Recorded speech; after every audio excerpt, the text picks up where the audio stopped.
Hi, I'm Yui Xu. And I'm Julie Kraftchick. We're active daters turned dating sociologists. Here to dive into everything modern dating and relationships. Welcome to the Dateable podcast. Hello. Hola. Ni hao. Konnichiwa. I don't know. I just really want to say it in every language. So inclusive, Yue, for everyone. The only ones I know. You got to start signing it now. Bonjour. Yeah, there we go. I can pull up a few more in my repertoire. Welcome to another episode here as we talk about dating on a show called Dateable, if you were wondering what you're listening to. Who would ever guess?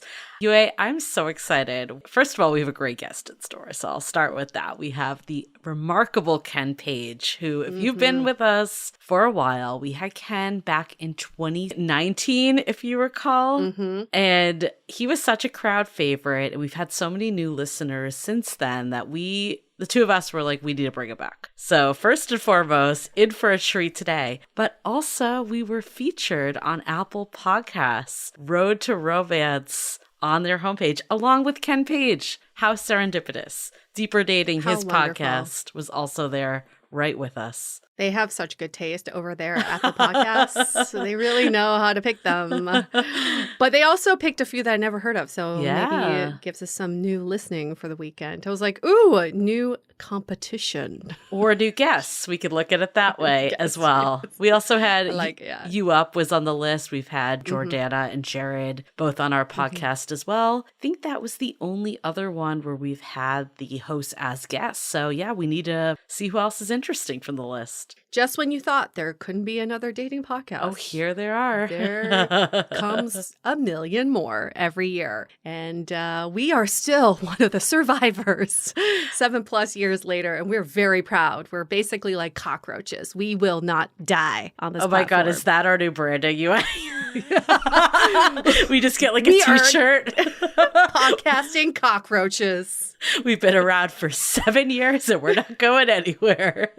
I was just at LA Tech Week last week and met a few people. And, I tell people I have a podcast and I co-host with my friend. And we've been doing it for 7+ years. And as soon as I say 7+ years, people start listening. Because when you just say you have a podcast, everyone's like, yeah, does. Me too. Yeah, exactly. Who doesn't? Right. You could have like 10 But then when you listeners. say 7+ years, yes. Yep. And when you say 7+ years, everyone's eyes light up and they go, how did you do it? I had like a work offsite for UA and I both have day jobs as well. So we are just superhuman that we do this and that. We don't sleep.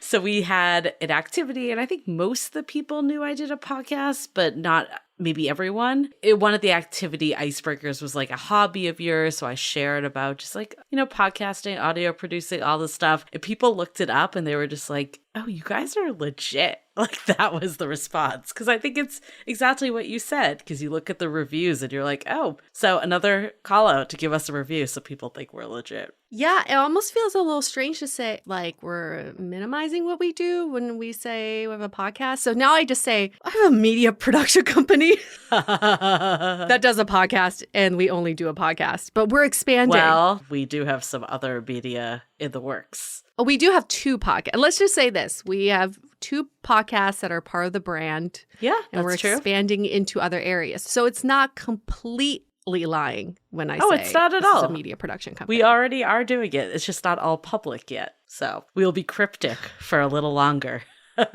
Everyone listening is like, shut up, you guys, with all the secrecy. They're like, are you pregnant? Like, what's the deal? I still think that was the best when you put up that poll and like those were the response. Yeah, like we have a big news and people were like, are you one of you engaged and one of you is pregnant? And we're like, no, that's not how we would announce that. I do want to give a shout out to Rachel who had reached out on Instagram. She's been listening forever. She was so excited to listen to the Ace episode featuring David and Yasmin. She says, I was very happy about that because I came out to identify as hetero-romantic gray sexual in November of 2019. And I was like, damn, I need to learn more. I need to learn more of these terms. Well, that's great. This is why I love doing, I mean, every episode we do resonates with someone, but that getting messages like that, especially from topics that may not be as mainstream, that's what keeps us going. Absolutely. Yeah. Well, this episode today, I think there's something for everyone in this one.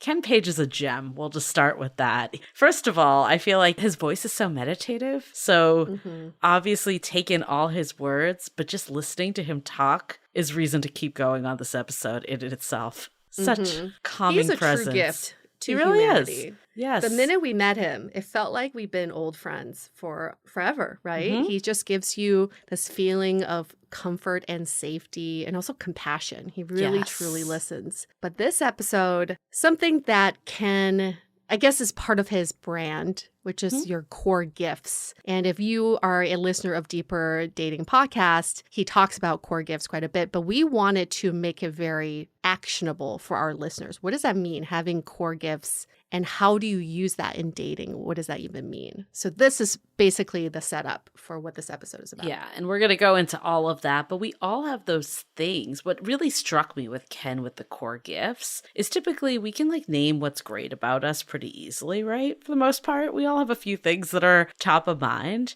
but he flips it around to actually the things that you think might be more problematic around you too. Yes. It can be also the things that you know are great about you. I don't want to minimize it. But for instance, we had this event with Ken over the pandemic when we were doing sounding board where we'd have guest speakers come in and talk to the group. So it was like you were live, but we were all virtual. So in that world. And Ken did this exercise about core gifts. And I remember thinking like for years, I thought like being sensitive and emotional was really getting in the way of my dating life. And he helped me flip that around to how it could actually be a core gift and asset. So he has such a way about him that can take the best of you, but also what you perceive is the worst of you and also make it the best of you. We legit got off this call with him and I said to Julie, should I ask Ken to be my therapist? You did say that. You did say that. You're like, I wonder what his hourly rate is. I think I should switch my therapist. Just saying. I feel like I would tell him all my secrets. He's just that trusting. So have you ever done this with therapy? Like I've told some therapists before that we do this podcast, but not all. But sometimes I'll like want to reference something I learned from like a famous psychologist or therapist. And I'm like, how do I say this in a way that I'm not just like this know-it-all patient? You know? Have you ever had that happen? No, I have not. You're like, nope, I separated. No. Okay, it's just me. Just me. I don't even know. I can't even remember. I think during couples therapy it happened like a few times. Like there'd be a moment that the therapist would say something and it would trigger my memory of someone that said something on this podcast. Oh, okay. I think like, okay, I do remember an example. Like the episode we did with like Shirzad. About saboteurs and how like what attracts you to your partner originally ends up being some of the things that you find freaking annoying about them later. So I think I wanted to reference that, but I'm just like, how do you frame this? And I've also been like, I want to quote things therapists have said on here because they just drop something real good. Have you told your therapist that you have this podcast? I told one, like a personal one. So I'm currently therapy free at the moment, but I kind of go as needed is more of my take. So there was a period I was doing individual therapy and I did share it with that therapist. For the couples therapist, I did not share it because it just didn't feel relevant as much. Yeah, not necessary. Have you It's only shared necessary it? if you think no, I've never shared it, but I never felt like it was necessary. I think if we talked about a relevant topic, I may have, but it just didn't feel authentic to be like, I also study this. Yeah, I mean, I guess like it really comes down to being authentic, right? Like I think when I did bring it up, it felt weird not to share it. So it comes down to that at the end of the day. Yeah, definitely. Interesting. So we're going to discover your core gifts. Julie and I sort of went on an exploratory journey to find ours during this episode, and you can follow along with us. Yes, and make sure to, follow us on Instagram at Dateable Podcasts. We're going to be, putting up some videos with Ken because we love doing that and sharing some of our guests behind the scenes, and just, that video footage, it does change the dynamic a bit. So comment on that and tell us your core gifts. We'd love to know your core gifts, or put them in a review. Like we mentioned earlier, it really does help us. It helps us seem reputable, not only to random people and coworkers, but to other podcast guests. Help us get some of those people we talked about getting on the podcast that were also featured on Apple Podcasts with us. Help them see that we are a good place for them to get their voices heard. Just make us look credible. That's all. Just making us seem like we know what we're doing. Okay. That's all we're asking you to do. Yeah, and we only have one more episode this season. So this is our second to last before our season finale. But as you all have been here, if you've been here for a while, if you're new, you might have looked back or you're in for a treat. We always do a really good off season where we interview each other and we do some other fun ways of just, changing up our content a bit. So I really love our off season. So I'm really looking forward to that. I think we should not call it off season anymore because it's like, it's not really off for us. No. We're still on. It's just we don't have the guests. Yeah. But we're still on. So it's a different on season. Yeah. We'll just call it the on season. Middle season. We do take a break, though, from Brunch Talk, but that doesn't mean you can't send us the questions. Please do. Keep them coming. Like we mentioned, we prioritize ones in reviews. But if you want to also send them to our email, hello@dateablepodcast, or DM them to us at dateablepodcast, that's a good way to get them to us too. We make sure to look at all of them and prioritize them according to how they were submitted, but also the amount of times we're hearing this type of question come up. Okay, well, that being said, let's take a quick break to hear from our sponsor before we dive into it with Ken. This show is sponsored by BetterHelp. When was the last time you felt like your best self? I can tell you for me, it's when I feel like I'm in control of my life and my actions. But sometimes life gets me bogged down. I feel overwhelmed and I can't show up in the way that I want. Working with a therapist has helped me tremendously in taking control of my life and getting me closer to the best version of myself. I meet with my therapist on a weekly basis and I feel so empowered after each session. I used to think therapy was for when times are bad, but I realized it's very similar to healthy eating. Therapy helps to maintain my mental health and is a way of life. If you're thinking about giving therapy a try, BetterHelp is a great option. It's convenient, flexible, affordable, and entirely online. Just fill out a brief questionnaire and get matched with a licensed therapist and switch therapists anytime for no additional charge. If you want to live a more empowered life, therapy can get you there. Visit betterhelp.com/dateable today to get 10% off your first month. That's BetterHelp. That's spelled HELP.com/DATEABLE. Okay, let's hear it from Ken Page all about our core gifts.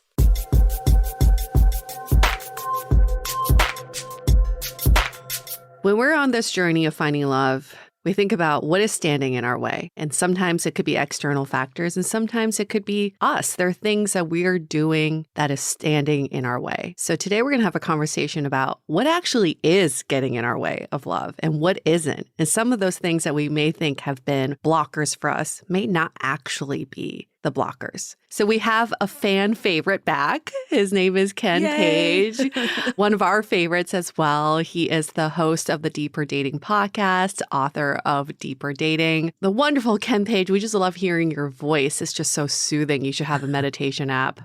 You might want to say hi now because everyone wants to hear your voice. Hey, everybody. Yeah, there he is. Welcome, Ken. So glad to be here with you. It's a joy to get to be part of your podcast. It's always such a joy to be around you. We were just talking about the last time we had you on the show was season 9, episode 6, called Deeper Dating with Ken Page. And this was almost 4 years ago.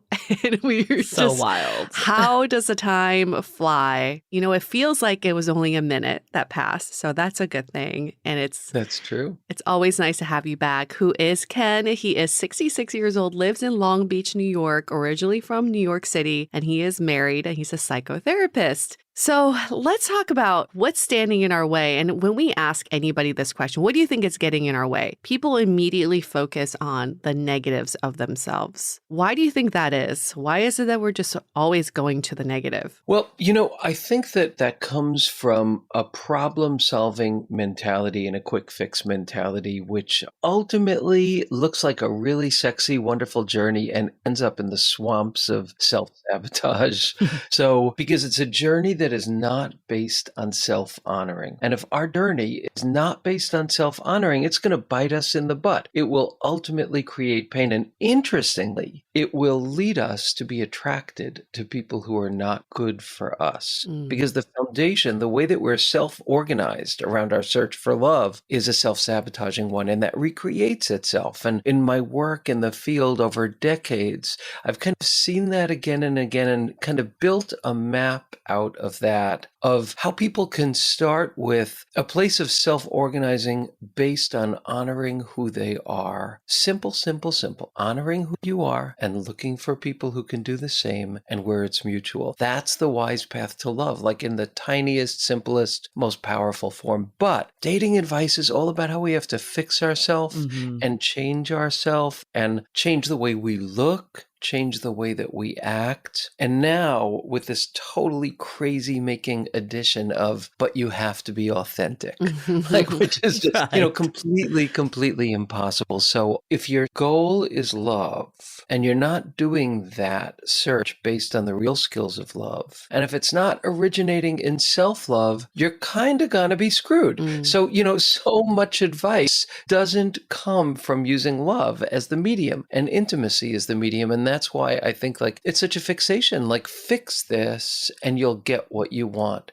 Be better and you'll get what you want, which is so interesting because that's the definition of a deprivational relationship. If I just fix this, I'll finally get the love that I want from this person. Yes. It applies too to our search for love. I feel like you hit on so many big things in just that last summary of what you did. This whole aspect of self-improvement, like that we have to better ourselves. I feel like that is set up for failure from the get-go. And then you also talked about how we kind of morph into the date version of ourselves. We call this like becoming a dating chameleon and sinking in and just being like, okay, this is how I act on a date. This is how I'm supposed to show up. You said it's so simple, but why do we find this so difficult? And how do we start to show our authentic selves in a way that is digestible and not just buzzwords? Yes. So what's the map for that? What is really the map for that? And, I've done tons of thinking and tons of teaching about that. And in my intensives, this is what we focus on for half a year is how to do that. But the path is an inside out approach versus an outside in approach. And I'll just say something about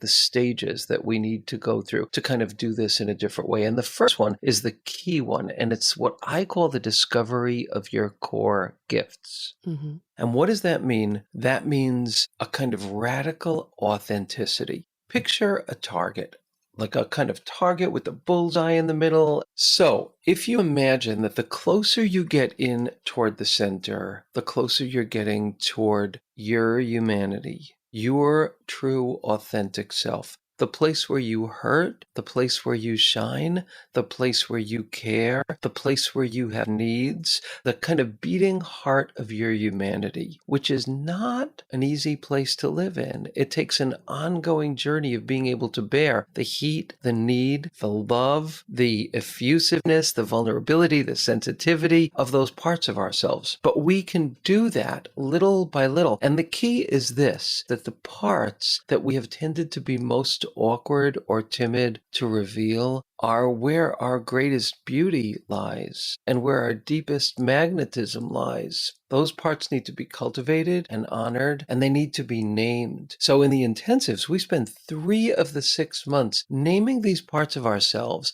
by looking at what in your relationships and your interactions with the world hurts you. Even if it's tiny, like paper cut hurts that you don't even notice at first. Like, what are the things that hurt you? What if you could dignify those instead of thinking, I just need to be tougher? Like, what if you could think, oh, this hurt me for a reason. Mm-hmm. What is it I need that I'm not getting? What felt not seen in me? And what can I ask for so that that could be different? And how does that connect to the most beautiful parts of me? And then what are the things that fill my heart in sex, in love, in intimacy, in communication? What are the things that make me feel that kind of joy and fulfillment? That's what we want. And those are connected to our core gifts. So by answering those two questions again and again, what hurts my heart and what fills my heart, and then dignifying your answers and thinking this connects to the best parts of me. When we start to do that, we reorganize ourselves around self-honoring. And when we do that, a couple things happen. One thing that happens, which is like almost miraculous,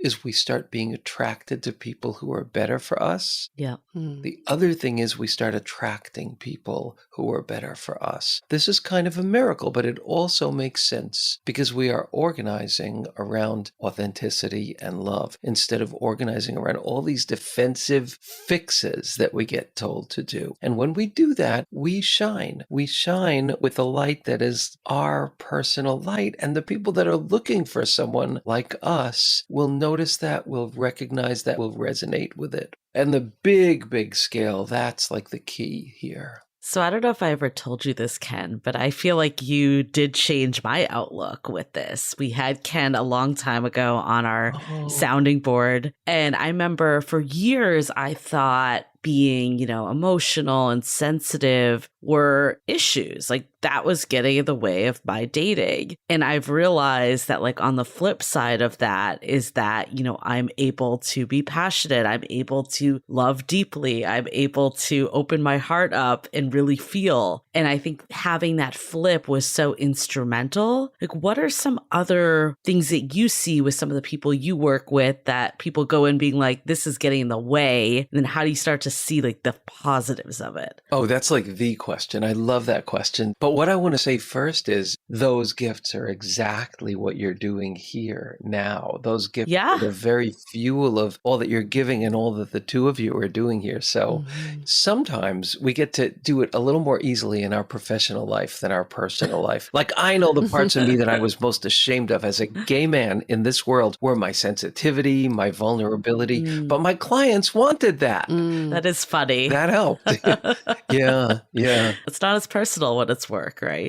That's right. Like an artist can maybe do great commercial art, but when they're touching their fine art, it's like harder, it's scarier. It's different. But in answer to your question, some of the key things that people think, well, how the hell is that a gift? That's a big one. Like you're longing for connection, for real connection. People are ashamed of that all the time. And don't you think like culturally there's this thing of like, God forbid you're too earnest. Oh, yeah. Yeah. Don't be needy. But here's a formula that need shamed turns into neediness. Need honored turns into dignity. Ooh, that's good. Oh, can you say that again for the people in the back? Need shamed turns into neediness. We press it down, but the ache gets bigger and bigger, and then it kind of like explodes out, usually in an embarrassing and awkward way that you don't feel great about afterwards. Need honored brings us dignity. There's a sense of dignity to who we are when we lead with that. And that's why I tell everybody that there is one central question that their entire search for love should be framed around. Of course, you need to be attracted, the logistics need to work and all, but the key question, the question that we should actually center and define our entire journey around is, does my soul feel safe with this person?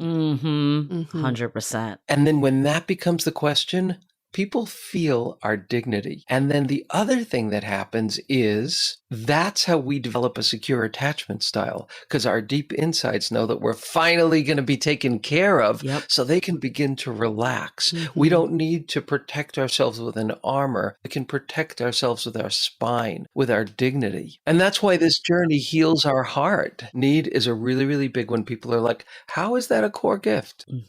It's people that really need connection that nurture connection. Mm-hmm. And that's how it's a core gift. The people who are really sensitive to connection and the importance and the quality of connection, yeah, they can get in a lot of trouble. They can get shamed a lot. They can be told that they're too much or all of that. And that does happen to us. Those of us who care about connection like that are the ones who take the time to build it, to nurture it, to create it. And John Gottman's research shows that it's the couples that are like super sensitive to when there are breaks in their connection, as Mm-hmm. opposed to like letting it roll off their back. Those are the happiest, most successful couples. The ones that are like, oh, something didn't feel right. Let's look at this. They actually do the best in the long run. So that's one, like the need for connection. That's one of the examples. You know, some core gifts are obvious, like a generosity of spirit or a joy, but need is one that people don't necessarily see as a gift. A need for safety. Mm-hmm. That's another really big one. Like people feel like ashamed. Like, what am I, just too sensitive? Am I like too much of a snowflake? We shame ourselves in all these different ways. It's the people who really care about safety, that care about creating environments that are safe, that care when there's one person in the group that is not feeling safe and they can see it. So these are deep core gifts, but they're like sensitivities that are bigger than normal. We're outside the bell curve.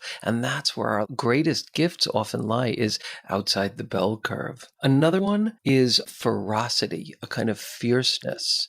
Like fierceness for truth, that's one that people get really shamed by. So if you're someone who really cares about truth, you will make people uncomfortable.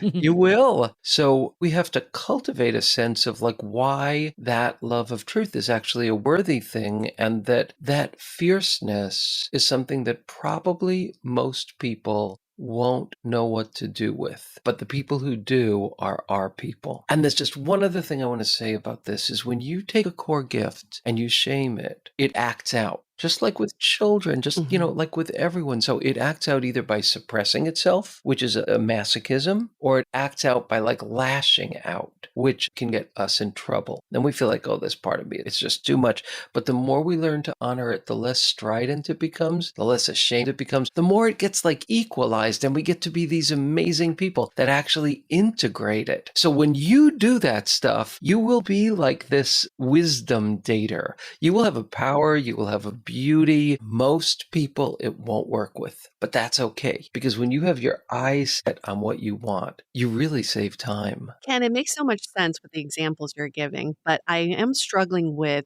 how do you differentiate what is a core gift versus something you're working towards or working on? So, personal example is this radical independence that I have. I've had it ever since I was a little kid, where I don't ask for help. I don't need people. I don't express the need. And in partnerships, that drives a wedge or drives too much space in between. So I could embrace that as a core gift and say that makes me unique, but it could also be something that I could say, I want to work on that to not be my core gift anymore. How would you differentiate the two? Here's how I would frame it. You're describing something that's really innate to your character, to your self-organization, to your being, right? And it's like, it's a love of freedom and independence and a fierce need for that. So if you don't see that first and foremost as a treasure, as a gift, because it's like the language of you in the world, it's who you are. If you don't, you will self-sabotage. So always the first step is the honoring. Always. You have to honor that and treasure that, because that is so much a part of who you are. It's how you come up with the questions that you come up with. So the first step is always the celebration of it. It's almost Pride Month. And this is like, something that queer people go through is like, okay, I mean, I went through this. I'm 66, so it was surrounded by like, all of this psychiatric kind of model where I would like sit on the library floor at 12 years old and say, oh shit, I have a close binding mother and a distant father. That's why I'm gay. Obviously, I have both of those. And it was true. So I had the deepest reason not to honor the fact that I was gay, but I ultimately realized that would never work. The issues that came with my close binding mother and my distant father were all issues I had to work on being gay in the world. They absolutely were, but I had to start with an honoring of who I was. So that's my thought there, in that rawness, in that imperfection, and in that beauty of your independence. We have to start with that molten self, and honor that and treasure that. Then, secondarily, our biggest insecurities surround our deepest gifts because we get the most triggered there. We don't have the language to honor it and express it and share it. And, my guess is that in your journey, you have learned more and more in your relationships to make space for that where you need to make space for it and find ways to ask for it in ways that aren't shaming of you or the other person. And that's been a key for you. That's the journey that's starting with honoring, because until we honor it, we can't bring it out of its immaturity. Edward Hallowell, the guy who does all the great work on ADHD, he said the two things you need to have a healthy kid are they need to have a felt sense that you enjoy them, and you need to teach them mastery. So your core gifts, first and foremost, need to feel loved by you and dignified and honored. Then we work on the mastery of those skills. Does that answer the question? Yes. Yes. I think it does, but I have a follow on. How do you be comfortable with who you are and be like, I am who I am, versus I know I need to compromise in a relationship and meet the other person's needs too? Like, how do you balance that? Because I struggle with this too. It's like there's some parts that you're like, you should love me for who I am. But then other times you're like, actually, no, I should adapt and take into account someone a little more. Like, I don't think it's an either or. So I'm curious your thought process. I totally agree with that. I totally agree. And that I just see as an art. That's like this ongoing art. I remember I was dating a guy and he was going to make dinner for us. And I am someone who likes to sleep in on the weekends. So he said, all right, in order for me to do this, I need to go food shopping, but we need to leave at 4:30 in the morning to get there. And I said, absolutely not. No way, no way. And I talked to, it was actually my therapist at the time. And she said, he's not going to spend the whole day cooking. Why don't you give in? Why don't you just give in and wake up really early? And I thought, wow, that makes sense. And I did. And I leaned into it and it was very sweet. And he made a fabulous meal for everybody. That was an example of that. That was not my inclination. My inclination was to be authentic to myself and say, no, I just don't do that.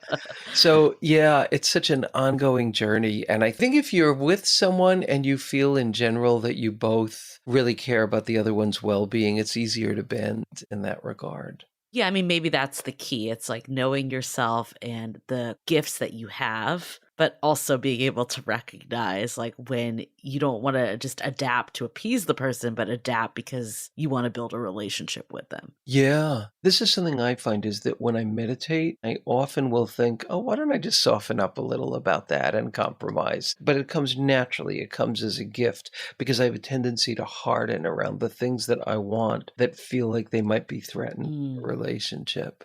That's a really good point. The space, sometimes taking that space. Yes.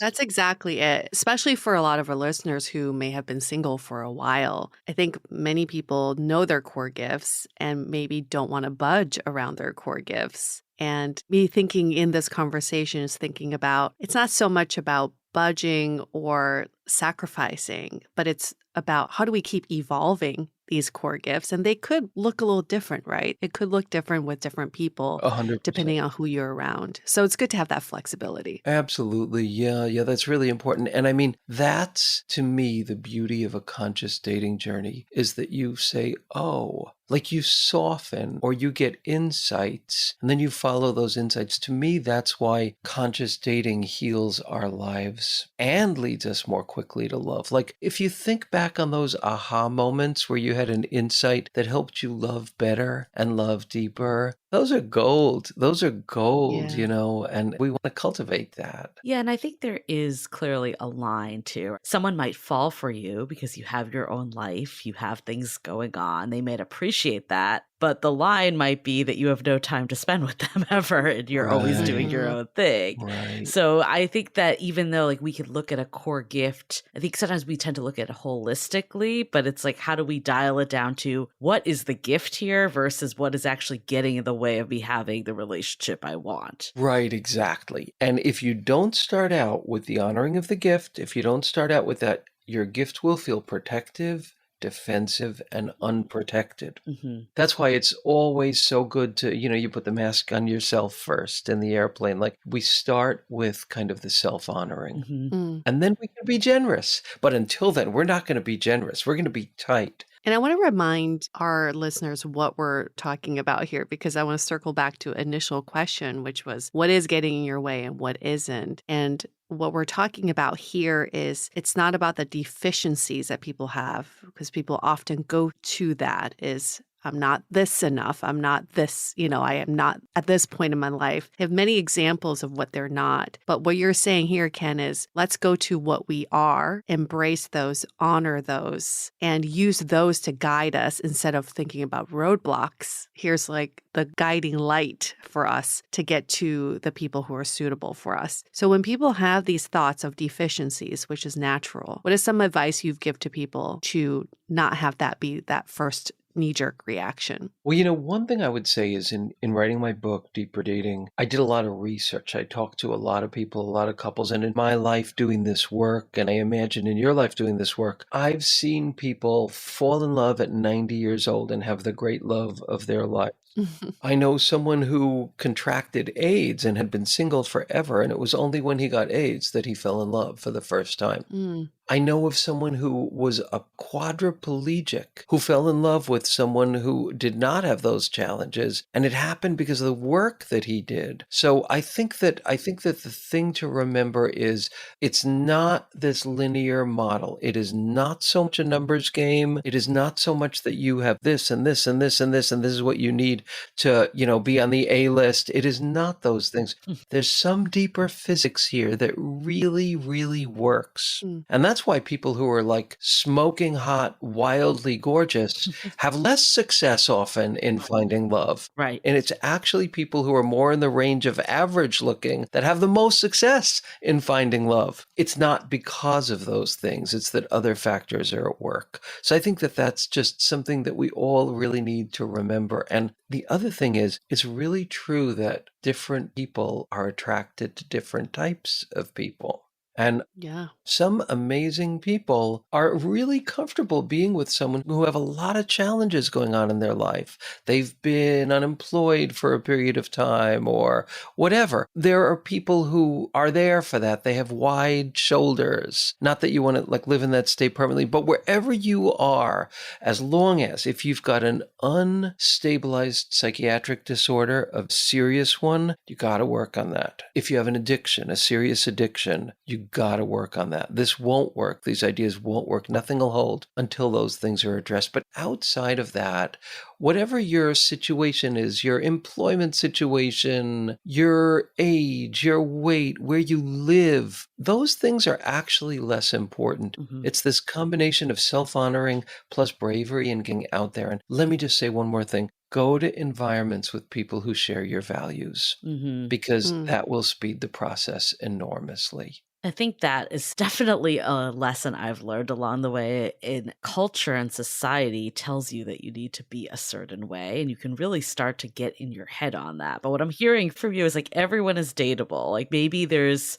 certain people that need to address things, but even if they do address them, they can still be dateable. So there's no one out there that is not dateable as long as you honor and do the work for yourself. Yeah. And people are attracted to different people, different body types, different ages. There's this fantasy that there's only one type that is the most attractive. That's so not true. That's an amazing thing about the world, is that different people are attracted to different people. So a big yes.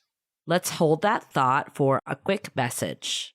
We are so excited to share with you our new podcast, Exit Interview.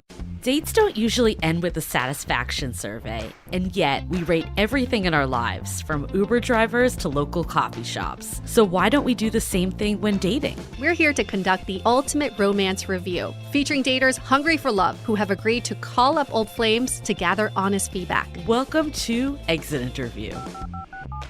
He upgraded himself to business class while I was in economy. Wait, what?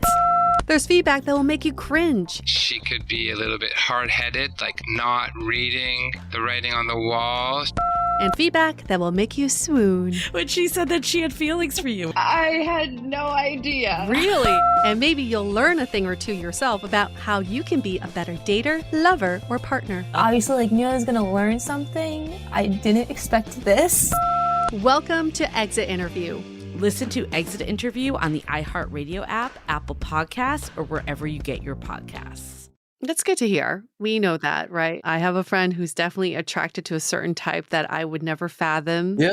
to be Yeah. attracted to. She really loves taking care of people. She really loves them to be unemployed and very dependent on her. And for the longest time, I was just like, wow, these guys are so lucky because they found someone who really wants to take care of them. You're right. Like the universe works in very mysterious ways of how it links people up together. Yeah. Yeah. And it's very beautiful that way. And it's wonderful to think about that. But to know that, how do we innately start doing the work to embrace our core gifts and to know that we're dateable? And to Julie's point, if we're all dateable, it comes from the inside out. You have to really feel like you are first. What is that first step to feeling dateable? On the broadest level, I think the thing to do if you want to go on this journey of dating more consciously, learning self-love, is to find an approach and a paradigm that makes sense to you and that feels like it has wisdom. Don't try to do it alone. There's all of this material out there. There are all of these coaches.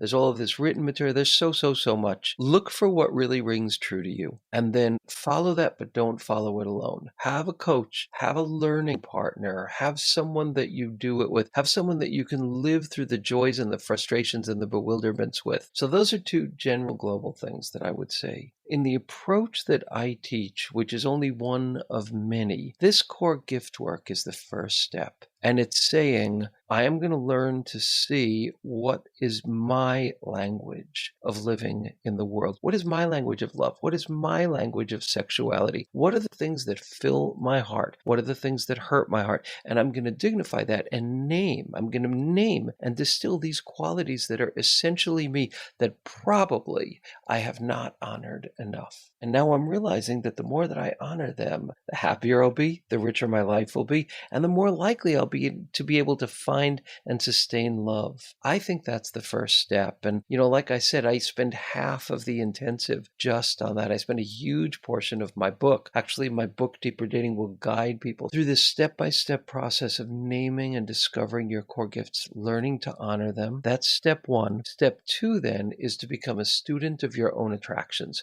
Worry a hell of a lot less about how to make yourself more attractive and think a lot more about your patterns of attraction, who you're attracted to, because we can't force our attractions, but we can educate them. So that's really, really rich. And here's an amazing thing that goes with that. There's been a certain negative type that you have, if you look back, there's been a certain kind of quality or two that have been deprivational that you've seen again and again. Those directly link to a core gift you have not learned to fully honor. Ooh. Yeah. Oh, wow. Could you show an example or tell a story or something that could tie that together? Is that so big? A really good example would be a very sensitive person, someone who has a highly sensitive person. So that's a core gift. Their antenna for feeling is very, very, very sophisticated, very sensitive, very aware. So they feel joy, they feel pain, they feel overstimulated really easily, all those things that go with being a highly sensitive person. If you don't know how to honor that,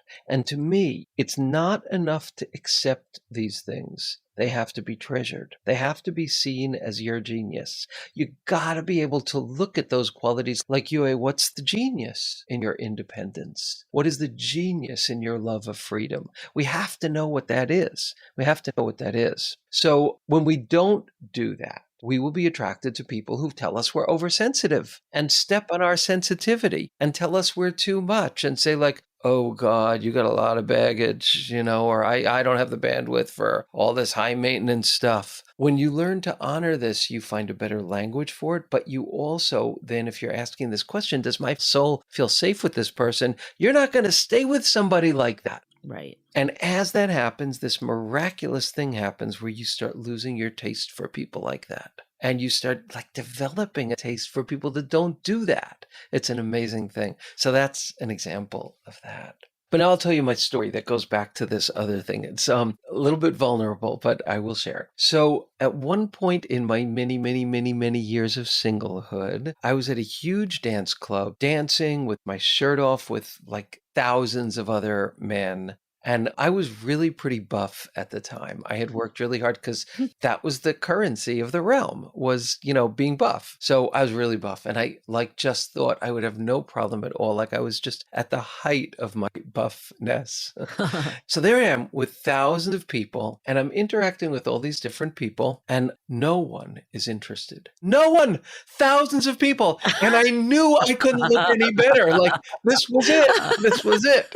And I felt such a profound sense of deflation, And I went to my dear friend who was like a guide. He was like my dating mentor at this time because he was really good at it.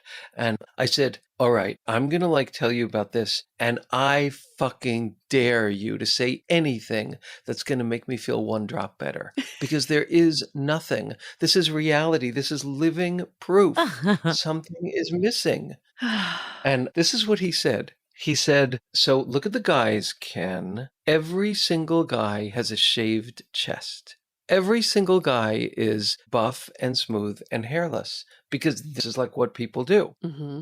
You are not. You have never done that. You are like one of the only guys with like a really, really hairy chest. I'm Russian. He said, so you don't really fit in here. But if you went to an event for like bears or people that liked hairy chest guys, you would be surrounded. And I said, oh shit, you just said something that made me feel better. I didn't even know that there could be anything that made me feel better. And I found out he was right.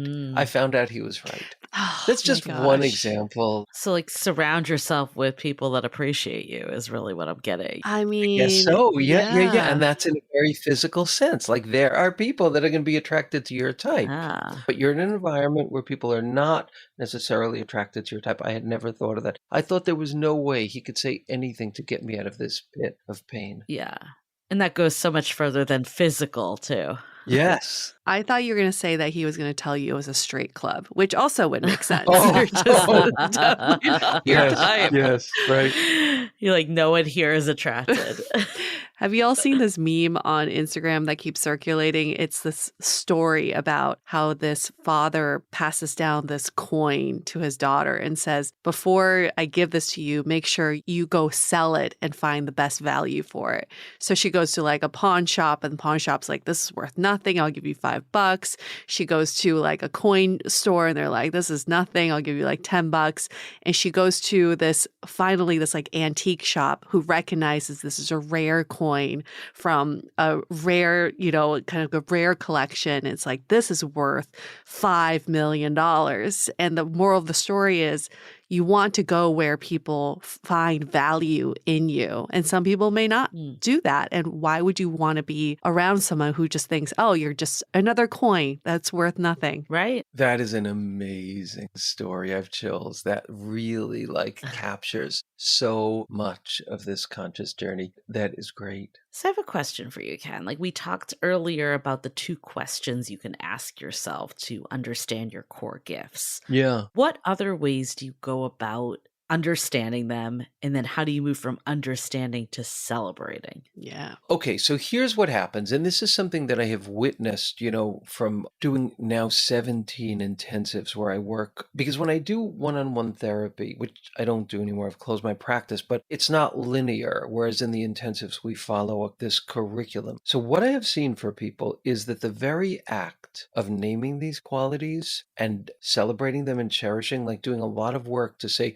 what is the beauty in this? What is the genius in this? What is the value in this? How does it feel when you're in a relationship that deprives that quality of oxygen, that steps on it, that neglects it? It's really important to know the shitty, terrible taste of being in that kind of relationship and what it does to your sense of self and where it makes you go and how familiar that is. It's really important not to run from that, but to remember what that tastes like so you could become finally as allergic to that taste as you really need to be.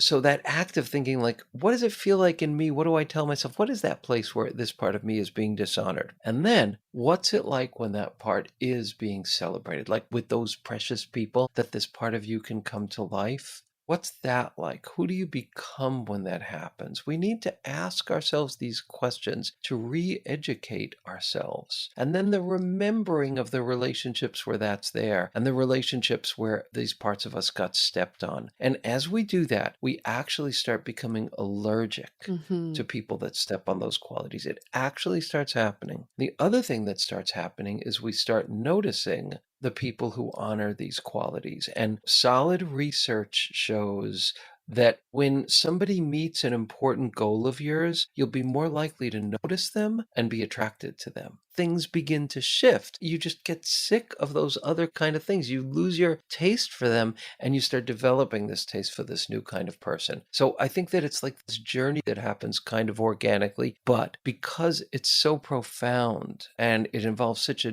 deep reorganization, it's best not to do it alone. It's too hard to do it alone. So I totally hear you on all of that. I think the part that I'm still struggling with though is like, what is the line? Because like, I know even for me, for example, like my partner fully embraces that I'm emotional, that I share what's going on for my needs and, very communicative that way. But then sometimes I feel like maybe it can be too much. Like not saying that like I am too much and I never said that, but like sometimes I do feel like I need to regulate my emotions more. And that is work I need to do. 100%. So I see it as a strength, and I think he sees it as a strength too. And it's not like he's saying you need to regulate your emotions, but I've learned that from doing therapy and couples therapy and all the works is that to maintain this, and this is work I need to do. So it's how do you recognize the core gift, but then also recognize the further work that you need to honor the gift and have people honor the gift, but also not to overstep the gift. Right. And to modulate that gift and also to develop its complement. We always need to develop the complement to our gift. So if we're generous, we need to also learn how to say no. If we're very sensitive, we need to learn how to self-regulate like you've described. So, again, that's like such a yes. I think, again, the first step is always to honor. Just like with a child, when you're trying to change behavior, you want to honor who they are, but then there's a need to change behavior. And then I guess the other piece is just to really remember that our deepest immaturities revolve around our greatest gift. So all of us need to then ask, what do I have to learn here? What are the skills that I don't have yet? What are the skills that never got developed because I didn't start out honoring this enough? So I developed defenses instead of skills. Yeah. Right. There's so much to unpack there. But I think what I'm seeing from this is just how important it is to hone in on this. And instead of just push it away is what we typically do. Or say like, I need to do self-improvement and focus another area. Ken, what are some of your core gifts that you've recently discovered where it came from some of your immaturities or sensitivities? Yeah, well, I'll tell you one that I've been working on recently. There are two things that are difficult parts of my personality that I have been regularly unhappy with and have shame around and have just felt like these are really, character defects. And so I have been thinking, what is the core gift there? And it's taken work, but I feel like I've come to what they are. So I'll give those as two examples. Okay. And they're kind of really opposing things. So I'm going to start out with what I experience as a deficit first, and then describe the gift. Yes. In both of these sides. So the deficit that I have lived with for a really long time is a kind of timidity that I have where I might be guilt-driven and afraid to speak my truth. I might be worried and ashamed that what I say won't be received. I might be worried about being too much. All these different things kind of have kept me timid in ways that have hurt me. They've hurt me in multiple realms of my life because I also have a strong personality. It pisses me off to be timid like that and then not say what I want and then afterwards say, why didn't I? So conflicting. So conflicting. Yeah. So there's, that timidity has been a problem because it hasn't been authentic. It's been guilt-driven and shame-driven and fear-driven. Embarrassing, awkward, not thrilled about it. What's the gift here? What is the gift here? And is it all a gift? No. It's a matrix. It's like a matrix of gifts and wounds. That's like what it means to be human. It's not strengths and weaknesses. It's this matrix of gifts and wounds. So those are the wound places that I described. But the gift is that I also have an innate quality of humility. There is a way that I have a humility that gives people space. And that's a soul gift. gift that is a real quality. I have a power animal. I've done work around like, what is my power animal? It's a sparrow. It's a little tiny brown sparrow. Huh. There is a way that humility speaks to me so deeply and so profoundly. That's the gift there. The timidity, the shame, the guilt, I couldn't call those gifts, I would call those wounds. But they come from the same matrix, because if I was organized differently, I would default toward more arrogance. But because this core gift of humility is there, I defaulted around that. So that's one. And the other is a need for attention, which is another thing that really embarrasses me. So how is that a core gift? The need for attention? Like, I don't like it when I'm not getting attention. I need a lot of attention. This is like, how am I going to be proud of that? Well, the core gift, if I think of it as a matrix of gifts and wounds, the core gift is I'm a teacher and I got a lot to say. Yeah. And I'm bursting with that. And there's a need for an arena for that. That's the core gift. Does it discount the fact that that need for attention can actually be a problem that I have had to work on and do have to work on? Absolutely. So these are examples of how it ends up being a picture of humanity. But if I can't treasure my humility, I don't know who I am, and I don't see the beauty in those timid qualities.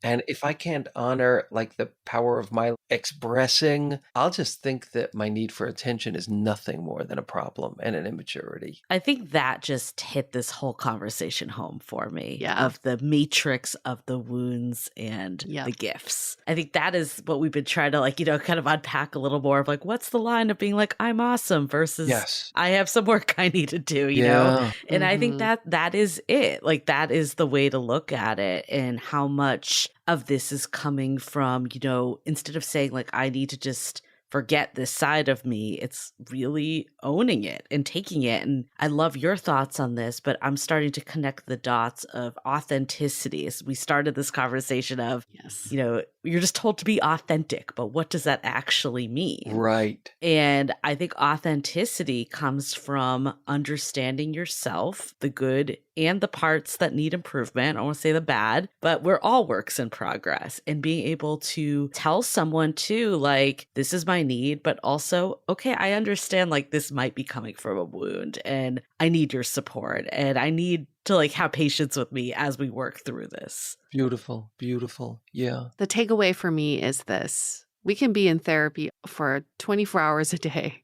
for 10 years. And if we're not doing the work, we're not going anywhere. All we're doing is just reiterating who we are, but not doing the work does not help us get to what we want. I had a conversation with a friend last night and she's like, nowadays, because therapy is just so trendy, people love putting on their dating profiles. I'm in therapy. I've been in therapy for years. But the real question is, and I encourage everyone to ask this on dates, is what are you currently working on? It's a journey-driven question. It shows that we're all works in progress, but also it shows the progress. People who can answer this question have been thinking about what are my core gifts and what is the work that I'm doing. I love that you've painted this picture of a pure human experience. And I hope that we all know that we're just walking matrices and we're complex.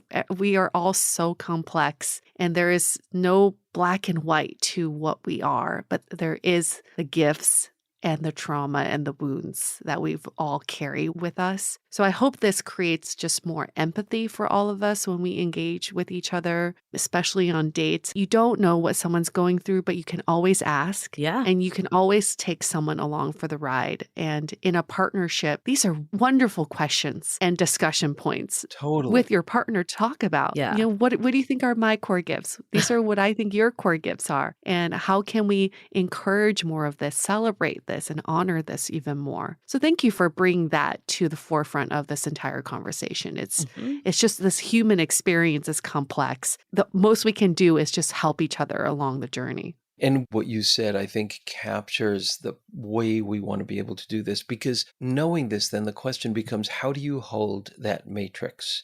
Can you hold it with kind hands? Can you hold your matrix with the gifts in a way where, in an essential way, the gifts first feel celebrated. And then the work has to come. The work comes second, like that holding so that the innate parts of you feel treasured and honored, but also respected. Like now you get to do the skill building work, which is, that's a deep self-respect to be able to say that to yourself. Yeah, now I need to do that kind of work. And, what you described, as you just said, those are the skills that are going to help you keep love alive when you're in a relationship.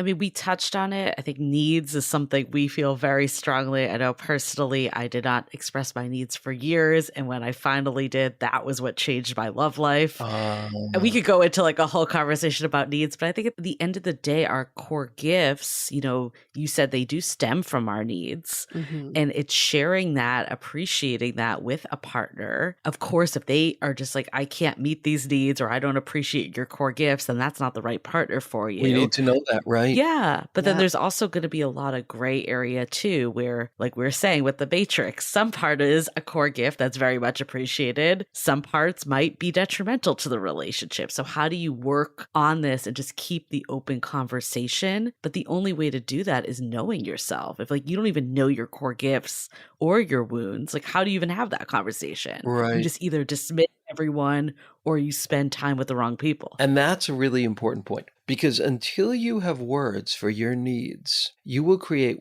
walls, what's called primitive defenses. In other words, your deep psyche knows you're not going to be able to take care of it. So it puts up a wall because it knows you're not going to be able to take care of it. Yeah. And so then the more that we do just what you described of being able to honor, self-treasure, find a way to express our needs, until we do that, our psyche will put up a wall. It will not let us choose healthy people or stay with them because it won't be safe, because we won't be able to take care of ourselves. When that deep inner part of ourselves begins to relax because we're doing the work that you just described, it's a beautiful unfolding that happens. I think the last final takeaway I had, you hit it, of safety. This is not something that's talked about in terms of qualities you're looking at in a relationship. It's like, oh, are they 6 feet? Are they, went to this college? It's like, who cares if you don't feel safe with them? God, that is so important and so undervalued. Huge.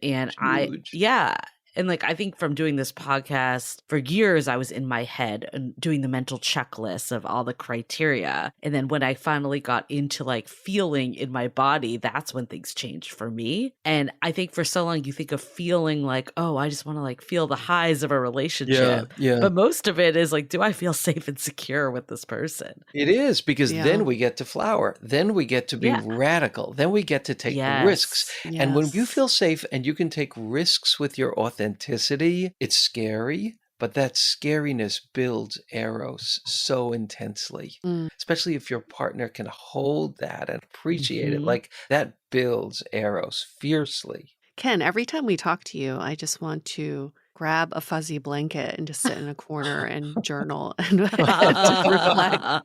I feel absolutely taken care of in this conversation. Thank you for doing that. You always have this magical way of providing that for people, providing the safety for people to feel how they feel. So thank you for that. If people want to find out more about you or even to work with you, where can they find that information? Sure. So one of the quickest, easiest ways is just to go to deeperdatinggifts.com. And there you'll get a collection of an audio meditation, a personal journal for this work, and a beautiful ebook. You can also go to deeperdatingpodcast.com. In both of those cases, if you sign up for my mailing list, you get those gifts and you get to hear about my events that I do and the workshops that I do and my intensives, which are for small groups of people, and I only do them a few times a year. And of course, on all social media under either Deeper Dating or Ken Page. That is definitely your core gift is. You're the gift that keeps on giving. Look at all those gifts you're giving just from your website. Well, thank you so much. And, I got to say, speaking with the two of you is such a joy because you are such intrepid adventurers and documenters and explorers of this wild terrain. You're people that I just keep coming back to for what you do. And I'm excited that I'm going to get to interview you too and hear kind of your big key insights and takeaways from all the work you've been doing. So it's just very mutual admiration society. Oh, warm and fuzzies all around. final thank you for you. Final thank you for our listeners for coming along for this lovely journey. For all of you, if you're just feeling inclined, you're feeling like you want to share the love, give us a 5-star rating and review in Apple Podcasts. Maybe tell us what you learned the most in this episode, or tell us what your core gifts are. Wouldn't that be a great exercise for you all to do right now? Just identify one core gift and write that in your review. We'll read them on air for our next upcoming episodes. And with that, we're going to wrap up this episode. Stay dateable. The Dateable podcast is part of the Frolic Media Network. Find more podcasts you'll love at frolic.media/podcasts. You can follow us on Instagram at Dateable Podcast and visit dateablepodcast.com for access to all the episodes and our premium programs. Also, make sure to subscribe today if you haven't already on Apple Podcasts, Spotify, or your favorite podcast platform, so you are the first to get all the latest episodes. And most importantly, stay dateable.